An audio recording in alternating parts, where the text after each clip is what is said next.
Welcome back to Biology on Earth. In this video lecture, I'm going to discuss about pedigree analysis. Pedigree analysis is this type of chart which is used by genetic counselors to predict the disease in offsprings. Suppose the parents or in the family history there is presence of one genetic disease. So genetic counselor predict if these are parents, what is the probability that their children get these type of genetic disorder or same genetic disorder which is present in gene history, or we can say family history. So before proceeding further into this lecture, I am giving to you basic idea of genetics. In case of humans, we have 46 number of chromosomes. From this 46 number of chromosomes, 22 are the autosomes and 2 are the sex chromosomes. If they are X and X, this is a girl. If these chromosomes they are X and Y, this is a boy. So how these genes in the form of chromosomes they pass from parents to offspring. During the gamete formation, meiosis occurred. In the meiosis, this chromosome number reduced to half in both sexes during the gamete formation. Means egg has 23 number of chromosome and sperm also has 23 number of chromosome. When they combine or fertilize, they will restore the complete set of chromosomes. Now how this will occur? These reduced chromosome, this reduction is possible because in our case we have two sets of chromosomes. Each chromosome have two copies. One copy we inherit from mother and one copy we inherit from father. So this is how, if mother have some sort of trait, we can find the probability. If this trait, if we know what type of trait is this, we can find the probability that son and daughters of this mother they will carry the same disorder or same genetic disorder. So there are different type of inheritance. First is called autosomal recessive inheritance.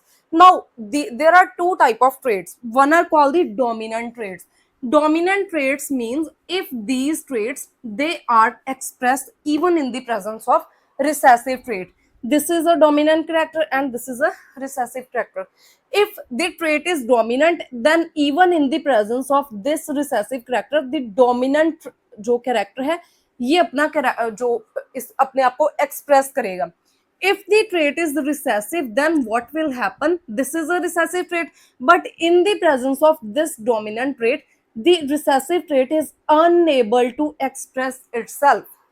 So this is how, if in first case this is autosomal recessive inheritance, if this inheritance is in autosomes and this is a type of recessive inheritance, what does it mean? This means if disease develop, it will develop only in case if both the traits are recessive. Okay, if one trait is dominant and one is recessive, disease will not develop because जो dominant trait है ये अपने आप को express करेगा क्योंकि ये present है. तो सबसे पहले हम डिस्कस करेंगे autosomal recessive inheritance. Trait often skip generation. ये generations को skip कर सकते हैं. जैसे एक जनरेशन में नहीं है, दूसरी में आया, तीसरी में नहीं आएगा, चौथी में फिर से आएगा. तो ये जनरेशंस को स्किप कर सकते हैं. अब जो पेडिग्री है इसको किस तरीके से कंस्ट्रक्ट किया जाता है? जो राउंड है it represent female, squares represent male and this horizontal line represent mating and the vertical line represent their offsprings. तो इस तरीके से ये होता है. Now this is a dark square. Dark square means the trait is expressed or this individual is suffered from some disease. These all are unaffected individual and this is infected individual or infected boy, unaffected girl. तो इस तरीके से ये होता है. दूसरा जो autosomal recessive inheritance है, equal number of males and females.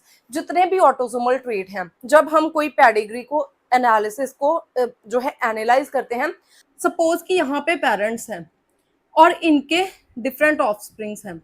अगर ये जो ऑफस्प्रिंग है इनमें half of the children of both sexes if they get disease, तो इसका मतलब है ये एक ऑटोसोमल डिजीज है.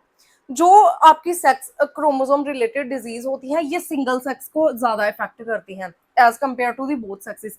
तो यहाँ पे दोनों में अगर आ रहा है, बॉय एंड गर्ल दोनों में आ रहा है, तो दैट मीन्स कि ये एक ऑटोसोमल ट्रेट है। अब यहाँ पे offspring of unaffected and affected individual remain unaffected.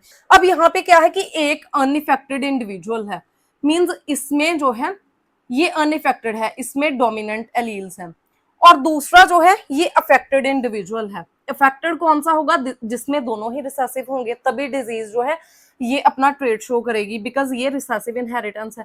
तो किस तरीके से कॉम्बिनेशंस आएंगे? इस तरीके से इनका कोई भी जो चाइल्ड होगा इसमें डिजीज डेवलप नहीं होगी, बिकॉज डोमिनेंट यहाँ पे प्रेजेंट है। तो डोमिनेंट की प्रेजेंस में जो रिसेसिव है, चाहे ये म्यूटेंट ही है, ये अपने आप को एक्सप्रेस नहीं कर पाएगा, क्योंकि ये रिसेसिव इनहेरिटेंस है। तो किसी में डिजीज नहीं आएगी, किसी 4 के 4 ही अनइफेक्टेड होंगे। लेकिन अगर यहाँ पे क्या है कि जो अनइफेक्टेड इंडिविजुअल है ये हेट्रोजाइगोट है। हेट्रोजाइगस का मतलब है कि दोनों एलील्स डिफरेंट हैं, एक डोमिनेंट है एक रिसेसिव है, और ये अफेक्टेड इंडिविजुअल है। अगर इनका हम क्रॉसिंग ओवर देखें तो इस तरीके से जो है ये बनते हैं रिजल्ट। तो मींस यहाँ पे 50% जो इनके चिल्ड्रंस होंगे इनमें डिजीज आएगी। Second is called autosomal dominant inheritance. This is the type of inheritance if there is the combination of traits which are present or combination of alleles are present. This is a dominant allele and this is a recessive allele. If this allele is wild type and this is mutant type, because this mutant allele is dominant allele, it expresses itself even in the presence of recessive allele. So this is the type of dominant inheritance. If this type of inheritance is present, the disease will develop in the children. So यहाँ पे क्या है? The trait shouldn't skip generation, कोई generation skip नहीं होगी. Then if an affected and unaffected individuals have half of affected children, this indicate the affected individual should be heterozygous. So first case में क्या है कि एक affected individual है और दूसरा जो individual है ये unaffected individual है। तो किस तरीके से आएंगे? ये जो है सभी में डिजीज डेवलप होगी, क्योंकि ऑटोसोमल डोमिनेंट डिजीज है, सभी में डिजीज आएगी। अगर यहाँ पे जो अफेक्टेड इंडिविजुअल है ये हेट्रोजाइगस है, हेट्रोजाइगस मींस इसमें एक ए एलील है और दूसरा जो है रिसेसिव एलील है, और दूसरा पर्सन जो है ये वाइल्ड टाइप है। तो किस तरीके से कॉम्बिनेशन बनेगा? यहाँ पे जो रिसेसिव वाले हैं ये वाइल्ड टाइप है, इनमें डिजीज डेवलप नहीं होगी, लेकिन जो ये वाले हैं यहाँ पे इनमें 50% इंडिविजुअल्स में डिजीज डेवलप होगी। And the autosomal dominant inheritance has equal number of male and female affected. Then third is called X-linked recessive inheritance. The sex chromosomes, if they have some sort of genes which carry the mutation, this is called the sex-linked inheritance. Inheritance is of two types. First is called X-linked recessive inheritance. अब recessive का क्या मतलब है? Similarly हमने पहले ही discuss किया है कि जो recessive trait है ये डोमिनेंट की प्रेजेंस में भी अपने आप को एक्सप्रेस नहीं कर सकता। तो ये जो ट्रेट है ये इतना वायलेंट नहीं होगा, इतने ज्यादा इंडिविजुअल्स में ये एक्सप्रेस नहीं होगा, जनरेशंस भी स्किप हो सकती हैं। दूसरा यहाँ पे most affected individual are male, then affected males result from affected और कैरियर मदर। अब सबसे पहले यहाँ पे डिफरेंट केसेस हैं। सो फर्स्ट केस में क्या है कि ये अफेक्टेड मदर है, मींस दोनों एक्स क्रोमोसोम म्यूटेंट हैं। अगर जो हमने एक्स क्रोमोसोम इनएक्टिवेशन में देखा है कि जो फीमेल्स हैं इनमें एक्स क्रोमोसोम एक इनएक्टिवेट हो जाता है, दूसरा एक्टिवेटेड फॉर्म में रहता है। ये अफेक्टेड है मींस दोनों ही, अगर इनमें से कोई भी इनएक्टिवेट होगा फिर भी इस फीमेल में डिजीज पक्का होगी। अब यहाँ पे मेल जो है ये नॉर्मल है। जो इनके डिफरेंट कॉम्बिनेशंस में चिल्ड्रन बनेंगे, इनमें जो डॉटर्स हैं जो दोनों डॉटर्स हैं मींस जो 100% डॉटर्स हैं ये कैरियर बनेंगी, कैरियर होंगी। मींस इनमें एक एक्स क्रोमोसोम जो है ये वाइल्ड टाइप होगा और एक म्यूटेंट होगा, इसमें भी एक म्यूटेंट है, क्योंकि यहाँ पे एक एक्स क्रोमोसोम इसके साथ और दूसरा इसके साथ, तो दो डॉटर्स हैं और इस तरीके से कॉम्बिनेशन बनेगा। लेकिन जो मेल है मेल दोनों ही अफेक्टेड होंगे, ग्रीन में कैरियर हैं, रेड में अफेक्टेड हैं और ब्लैक में अनअफेक्टेड हैं। मेल्स में क्योंकि सिंगल एक्स क्रोमोसोम है तो ये एक्सप्रेस होगा, वाई भी एक्सप्रेस होगा, तो एक्स क्रोमोसोम म्यूटेंट है, डिजीज इनमें डेवलप होंगी। तो मीन्स जो फीमेल्स हैं, अगर फीमेल्स जो है अफेक्टेड हैं या फिर वो कैरियर हैं, दोनों केसेस में इनके जो बॉयज हैं इनमें डिजीज डेवलप होंगी। अब किस तरीके से, क्या प्रोबेबिलिटी है? अगर मदर फुली अफेक्टेड है तो 100% जो बॉयज हैं इनमें डिजीज डेवलप होगी, 100% जो गर्ल्स हैं ये कैरियर होंगी। दूसरा, अगर फीमेल जो है ये इसमें एक एक्स क्रोमोसोम जो है ये म्यूटेंट है, दूसरा वाइल्ड है, मींस ये कैरियर मदर है, ठीक है, this is a carrier mother, और यहाँ पे जो फादर है ये नॉर्मल है, तो किस तरीके के कॉम्बिनेशंस बनेंगे, ये जो है नॉर्मल आएगा, उसके बाद दूसरी जो डॉटर है मींस 50% जो इनकी डॉटर्स हैं ये कैरियर होंगी, और 50% जो यहाँ पे इनके बॉयज हैं ये डिजीज होंगे, इनमें डिजीज डेवलप होगी। उसके बाद जो थर्ड केस है इसमें क्या है कि फीमेल कैरियर है और मेल इन्फेक्टेड है। सो किस तरीके से कॉम्बिनेशंस बनेंगे कि इनकी जो एक डॉटर है ये पूरे तरीके से अफेक्टेड होगी, दूसरी डॉटर कैरियर होगी, मींस 50% जो डॉटर्स हैं 50% डिजीज होंगी, 50% जो है ये कैरियर होंगी, ये कॉम्बिनेशन की प्रोबेबिलिटी है। दूसरा, जो इनके बच्चे हैं अगर सन है तो 50% जो है इनमें डिजीज डेवलप होगी, 50% जो है ये नॉर्मल होंगे। अगर यहाँ पे थर्ड कॉम्बिनेशन क्या है कि फीमेल नॉर्मल है और मेल अफेक्टेड है, इसका एक्स क्रोमोसोम, तो जो डॉटर्स हैं ये दोनों कैरियर होंगी, दोनों में जो है एक एक्स क्रोमोसोम म्यूटेंट होगा, कैरियर होंगी। अब कैरियर क्यों है, हमने पहले डिस्कस किया है कि जो फीमेल्स हैं इनमें एक्स क्रोमोसोम इनएक्टिवेशन होती है, एक एक्स क्रोमोसोम इनएक्टिवेट हो जाएगा। अब क्योंकि यहाँ पे जो कैरेक्टर है ये रिसेसिव कैरेक्टर है, रिसेसिव कैरेक्टर को हम किस तरीके से, स्मॉल ए से, ये डोमिनेंट कैरेक्टर है, तो डोमिनेंट की प्रेजेंस में जो रिसेसिव है ये अपने आप को एक्सप्रेस नहीं कर पाएगा। सेकेंडली, ये जो रिसेसिव वाला है ये इनएक्टिवेट हो जाएगा और ये एक्सप्रेस होगा, तो फीमेल में डिजीज दिखेगी नहीं लेकिन वो कैरियर होगी, जेनेटिकली उसमें जो जीन्स में प्रॉब्लम होगी। तो ये हो गया। अब दूसरा है x linked dominant inheritance. Dominant inheritance कौन सी होगी कि अगर एक्स क्रोमोसोम इस तरीके से है तो ये डोमिनेंट है, ये रिसेसिव है, जो डोमिनेंट कैरेक्टर है ये रिसेसिव की प्रेजेंस में भी अपने आप को एक्सप्रेस करेगा, जैसे हमने सिमिलरली यहाँ पे देखा। तो इनमें क्या होता है, they do not skip generation, कोई जनरेशन स्किप नहीं होगी। अगर आप पेडिग्री एनालिसिस देखोगे तो सभी में जो है डिजीज शो होगी, कोई जनरेशन स्किप नहीं होगी। Affected male come from affected mothers, जो अफेक्टेड मेल्स हैं ये अफेक्टेड मदर से आते हैं। पहले भी हमने देखा है कि अगर मदर अफेक्टेड है या कैरियर है तो मेल्स में डिजीज डेवलप होगी। Half of the children of affected heterozygous female are affected, all the daughters but none of the son of affected father are affected। now अगर हम ये जो एक्स लिंक ट्रेट है इसको डोमिनेंट के लिए देखें तो रिजल्ट्स डिफरेंट होंगे।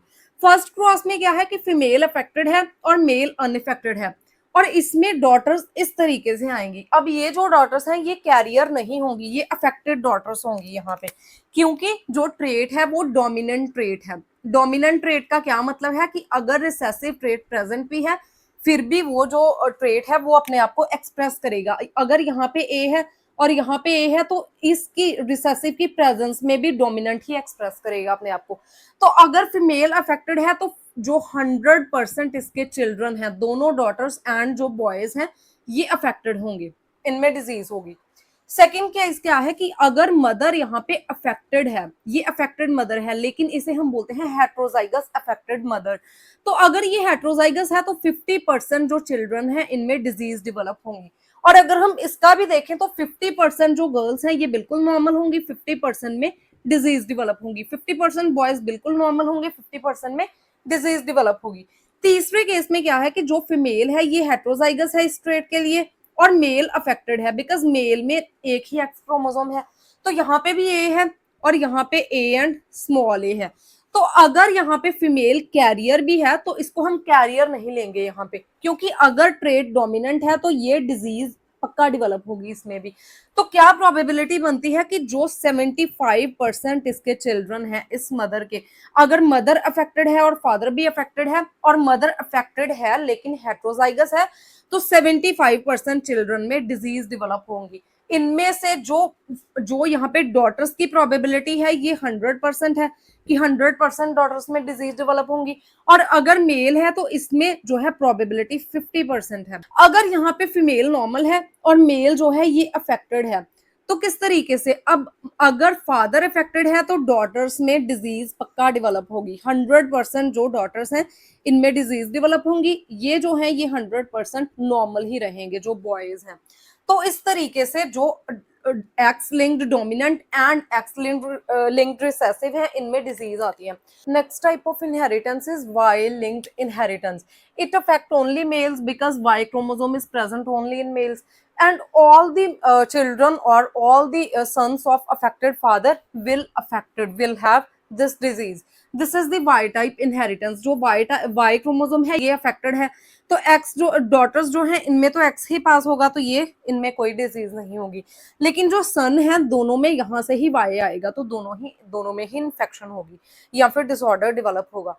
अब हम डिस्कस करेंगे कि जो वेरियस इनहेरिटेंसेस हैं इनमें इनके कौन से डिसऑर्डर्स हैं. First is called autosomal dominant disorders. जो ऑटोसोमल डोमिनेंट इनहेरिटेंस है इससे क्या डिसऑर्डर डेवलप होते हैं. First is Huntington chorea, then Marfan syndrome, then familial hyper cholesterolemia. देन उसके बाद जो ऑटोसोमल रिसेसिव डिसऑर्डर्स हैं इसमें आते हैं sickle cell anaemia, thalassaemia, cystic fibrosis, phenyl ketonuria, glycogen storage disease and lysosomal storage disease.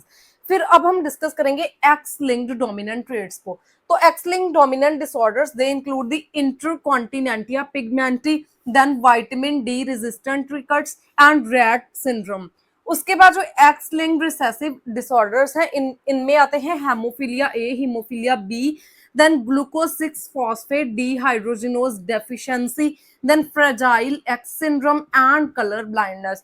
So this is all about the pedigree analysis and disorders of different inheritances. If you have any type of query regarding this topic, you can ask me in comment section, and if you find the content useful, please like and share the video and subscribe to my channel Biology on Earth.